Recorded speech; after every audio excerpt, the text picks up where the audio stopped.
ब्रह्मचारी का अर्थ क्या है? शाब्दिक अर्थ हम करें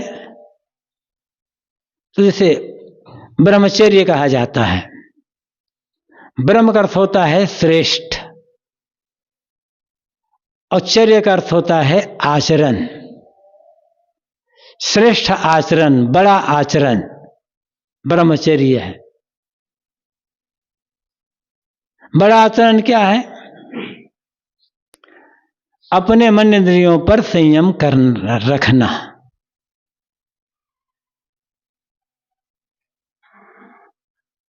ऐसे ब्रह्मचर्य का अपना एक अलग अर्थ है, रूढ़ अर्थ है, वो सब जानते हैं, तो कहने का आवश्यकता नहीं है। लेकिन सीधा अर्थ है ब्रह्मचर्य का श्रेष्ठ आचरण, बड़ा आचरण। अपने मनमानी कर्मों के विकारों का त्याग करते हुए, उनकी मलिनताओं का त्याग करते हुए मनमानी कर्मों को निर्मल बनाना और निर्मल रखना। जानबूझ करके अपने मन इंद्रियों को चंचल न करना, उन्हें संयत रखना, और मन इंद्रियों के जो विकारी कर्म है, विकारी क्रिया है, विकारी भाव है, इनका त्याग करना ब्रह्मचर्य है। और जिनका आचरण श्रेष्ठ आचरण है, जिन्होंने अपने आप पर संयम रख लिया है, जिनका संयम हो गया है, उसे ब्रह्मचारी कहा जाता है। साधु का अर्थ होता है साधना करने वाला।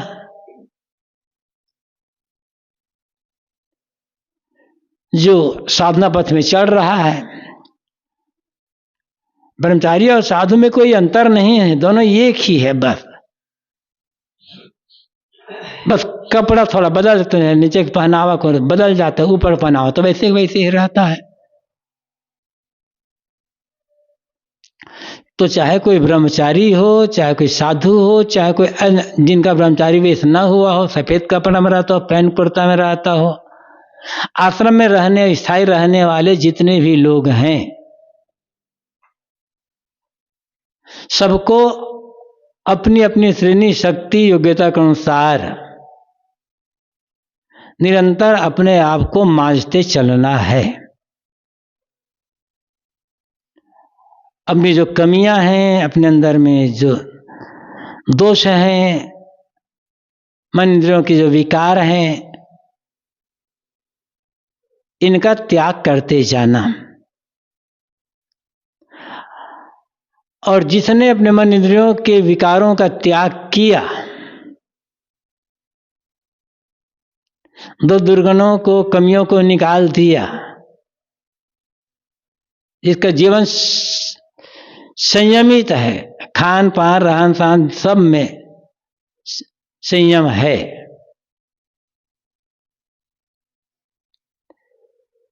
ये साधना का फल है और कल्याण उसी का होगा।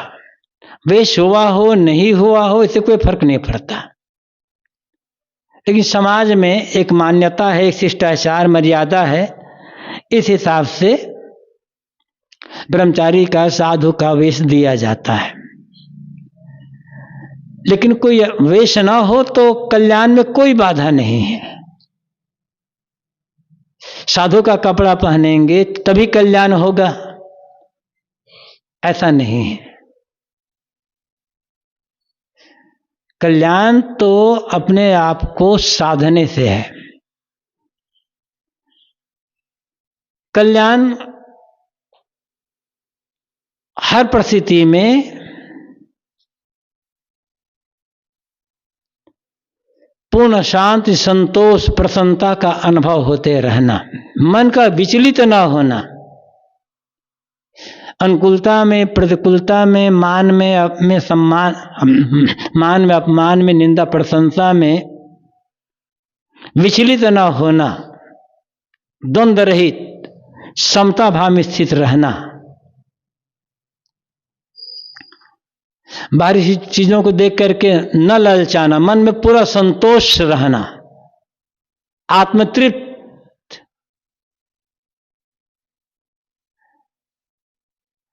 और मन का आत्मलीन रहना ये कल्याण है।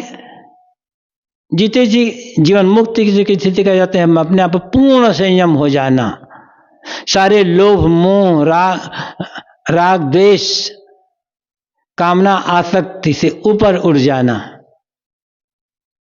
जीते जी कल्याण का अनुभव है। मरने के बाद जब जो आज होगा वो कल हो जाएगा।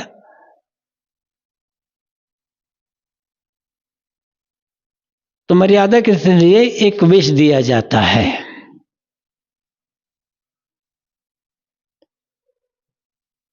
ने कहा कि वेश हो या ना हो, काम सबको एक करना है।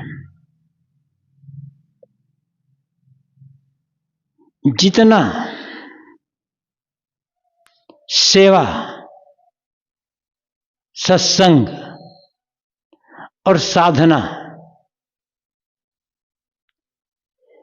इन तीनों प्रति जिसके मन में प्रेम होगा और सेवा संयम साधना में जो लगा रहेगा, कल्याण उसका ही होगा। चाहे कोई नया हो चाहे कोई पुराना हो, चाहे कोई कौन कितना नया है और कौन कितना पुराना है। सेवा से जिसका भी मन घबराएगा, जो सेवा से जी चुराएगा, वो साधक नहीं हो सकता। उसका मन कभी निर्मल ही नहीं होगा। जी चुराने का अर्थ ही मन में कोई मलिन भाव आना, चाहे वह आलस्य हो चाहे और कोई भाव हो। मन में जब कुभाव आता है तभी सेवा से जी घबराता है, आदमी सेवा से बचता है।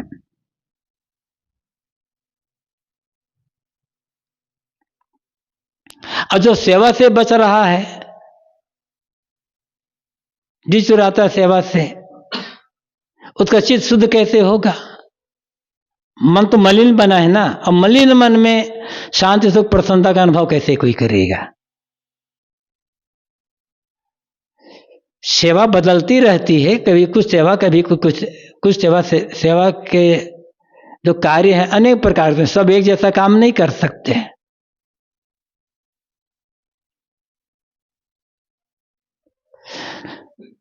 दूसरे की नकल जो करेगा, अमुक तो स्थूल काम नहीं करते, कोई मोटा काम नहीं करते, हमें क्यों कहा जाता है? तो पहले देखना पड़ेगा जिनके लिए कहा जाता है वो स्थूल काम नहीं करते, वो भी पहले स्थूल काम बहुत कर चुके हैं।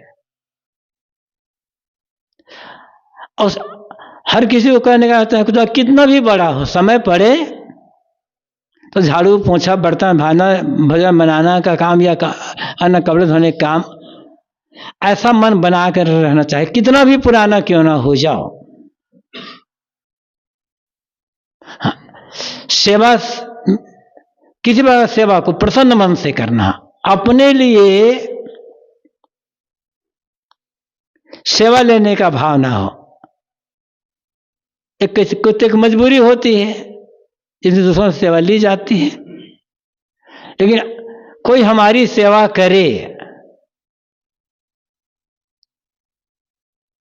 और सेवा कोई कर रहा है तो सेवा पाकर जो प्रसन्न होता है वो साधक नहीं होगा।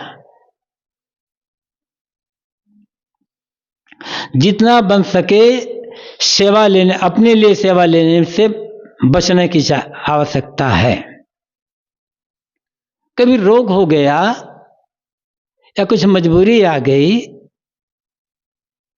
तो सेवा लेनी भी पड़ती है, लेकिन जहां तक होते बचने की आवश्यकता है। हम लोग वहां सालपुर में रहते थे, इस 74-75 की बात होगी। तो वहां एक संत रहते, बूढ़े संत रहते थे, श्री विवेक साहब, अध्यापक थे, रिटायर्ड हो गए थे, वहां आश्रम में रहते थे। शरीर एकदम कमजोर, दुबले पतले गोरे गोरे थे।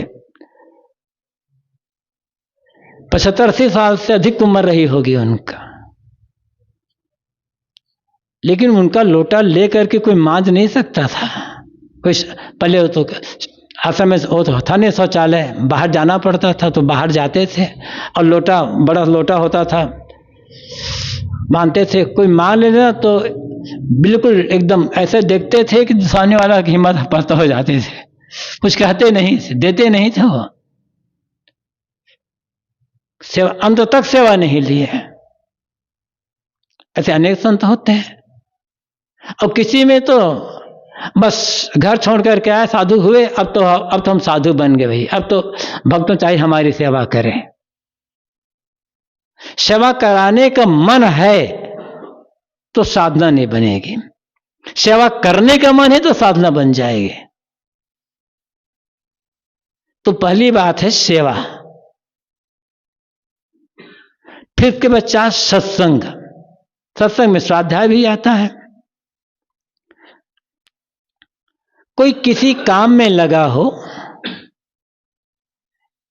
या कहीं बाहर गया हुआ हो, शरीर अस्वस्थ हो और कभी के सत्संग में उपस्थित नहीं हो सका, तो वो गलत नहीं है। लेकिन जानबूझ करके सत्संग से जी चुराना, कोई ना कोई बहाना करके सत्संग से बचना, फिर तो मतलब है कल्याण भावना नहीं है, केवल साधु वेश पहन करके खाना पीना ही है। फिर कल्याण नहीं होगा, शांति नहीं रहेगी। जानबूझ करके सत्संग में ना आना, ग्रंथों का अध्ययन ना करना, कोई बहानाबाजी करते रहना का मतलब क्या है? मलिन मन। कितना नया है कितना पुराना है कोई फर्क नहीं पड़ता। और साधना सेवा दिखाई पड़ेगी। कोई सत्संग में बैठा किताब पढ़ा है वो दिखाई पड़ेगा, साधना दिखाई नहीं पड़ेगी। साधना सेवा बाहरी है, सत्संग बाहरी है, साधना आंतरिक होती है। और साधना का अर्थ है निरंतर अपने मन को देखते रहना कि लोभ लालच तो नहीं है मन में, कोई विकारी भाव तो मन में नहीं है मन में। इनको मन को देख देख करके उसके मन के जो कुटेव हैं, गलत आदतें हैं, उनका त्याग करते रहना। और जब सेवा और सत्संग से चित्त मजेगा, मन मजेगा, तब ये काम हो पाएगा।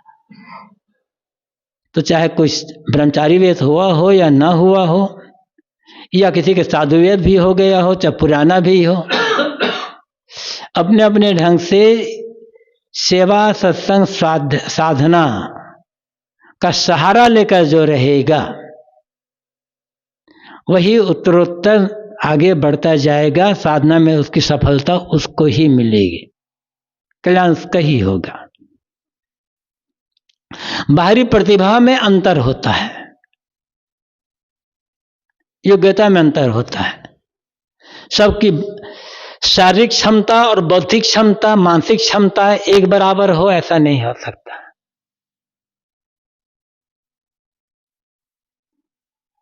इसमें अंतर है और अंतर रहेगा।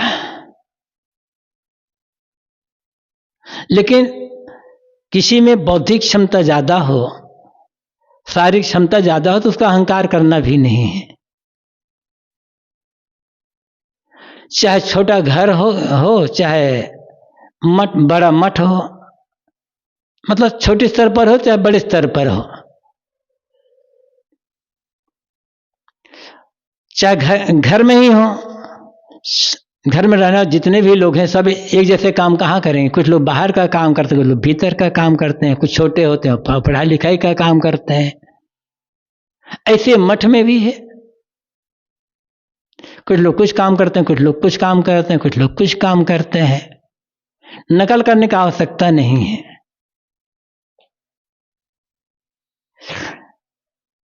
नकल करना है तो अच्छी नकल करो।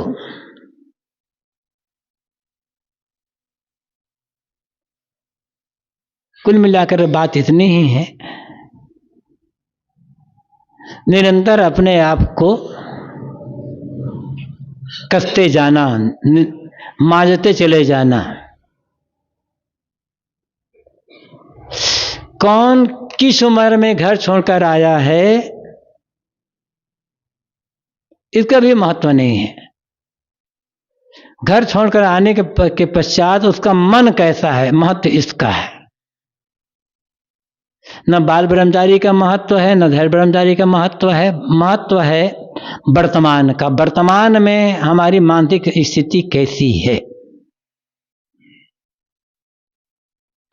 उम्र का भी कोई फर्क नहीं पड़ता। कितने नए लोग होते हैं, उनकी साधना बढ़ती चली जाती है। कितने पुराने लोग होते हैं, उनकी साधना मंद होती चली जाती है।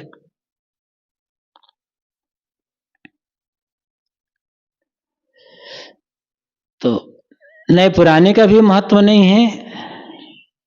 कौन कितना पढ़ा लिखा है इसका भी महत्व नहीं है।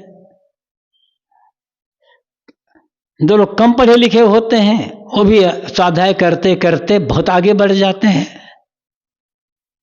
जो लोग जिनके पास स्कूली डिग्री अच्छी है, डिग्री तो मिल जाती है लेकिन आगे ध्यान नहीं दिए तो फिर वो आगे बढ़ नहीं पाते हैं। साधु मार्ग में बहुत पढ़ाई लिखाई का महत्व नहीं है। महत्व है त्याग वैराग्य का। गुरुदेव जी अक्सर कहा करते थे, विद्वता और वैराग्य,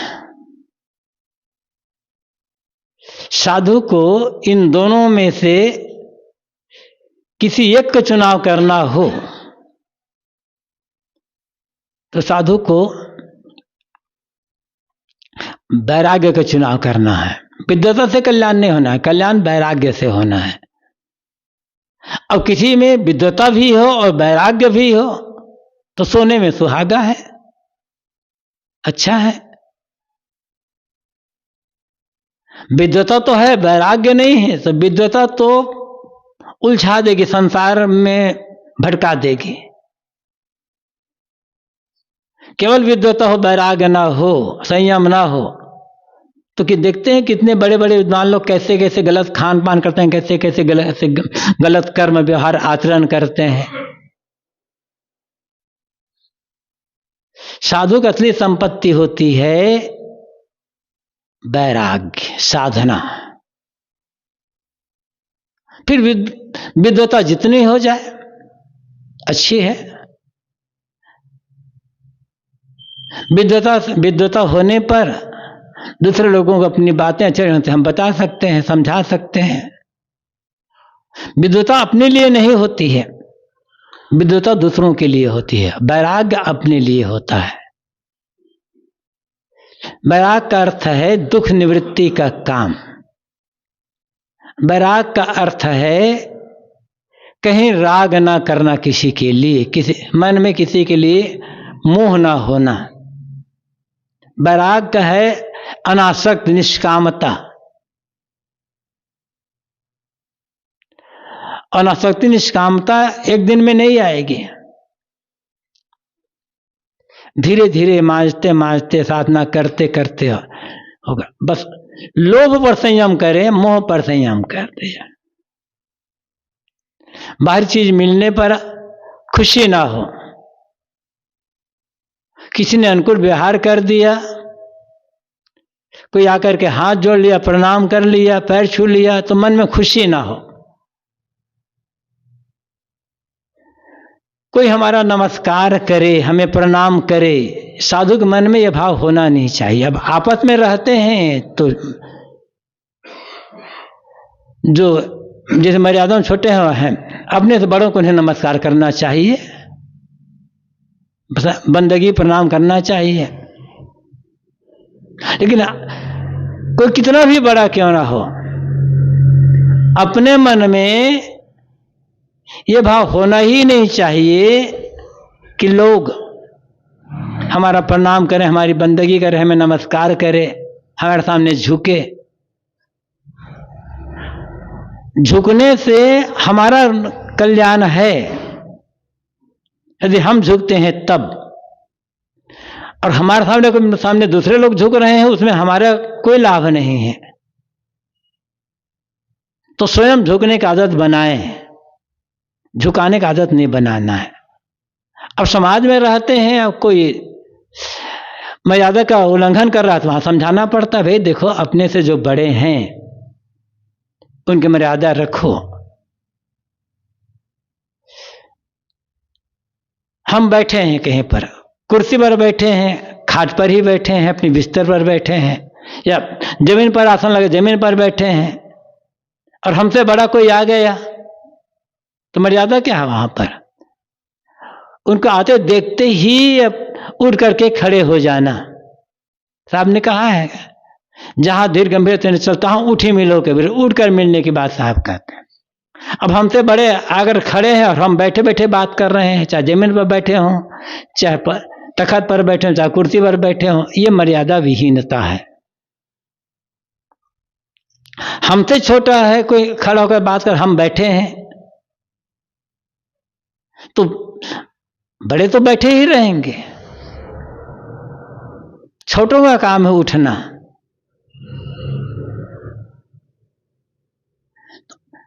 मर्यादा की अपनी आवश्यकता है, मर्यादा का उल्लंघन नहीं कर लेना है। लेकिन कोई हम गए, हम तो छोटा बैठे रह गया, तो अपने मन में दुखी नहीं होना है, और समझ ही नहीं पा रहा है, बताना पड़ेगा उसको। लेकिन हमारे मन में दुखी नहीं होना चाहिए, लोग अमुक ने हमें आदर नहीं दिया। कोई आदर दे दे तो हमारा काम कौन सा लाभ हो जाएगा? आदर देना सीखना है, आदर पाने का भाव नहीं रखना है। तो खास बात यही है, ये सारी बातें तो सत्संग में बार बार आती रहती है। एक विषय प्रसंग है, इनको ब्रह्मचारी इसके लिए और कह दिया, विनम्र सरलता, विनम्रता, दूसरों को आदर देने का भाव, खाने पीने में संयम, रुपया पैसा के प्रति लोभ लालच नहीं, और सेवा सत्संग साधना के प्रति रुचि। साधु मार्ग में आने वाले जितने पुराने जितने भी हैं, सबके लिए यही कल्याण का रास्ता है। कमलेश और नूतन का आज ब्रह्मचारी ऐसा है, एक कपड़ा थोड़ा बदल जाता है पहनावा में, बस कोई अंतर नहीं होता है, लेकिन एक मर्यादा के अनुसार से देना पड़ता है।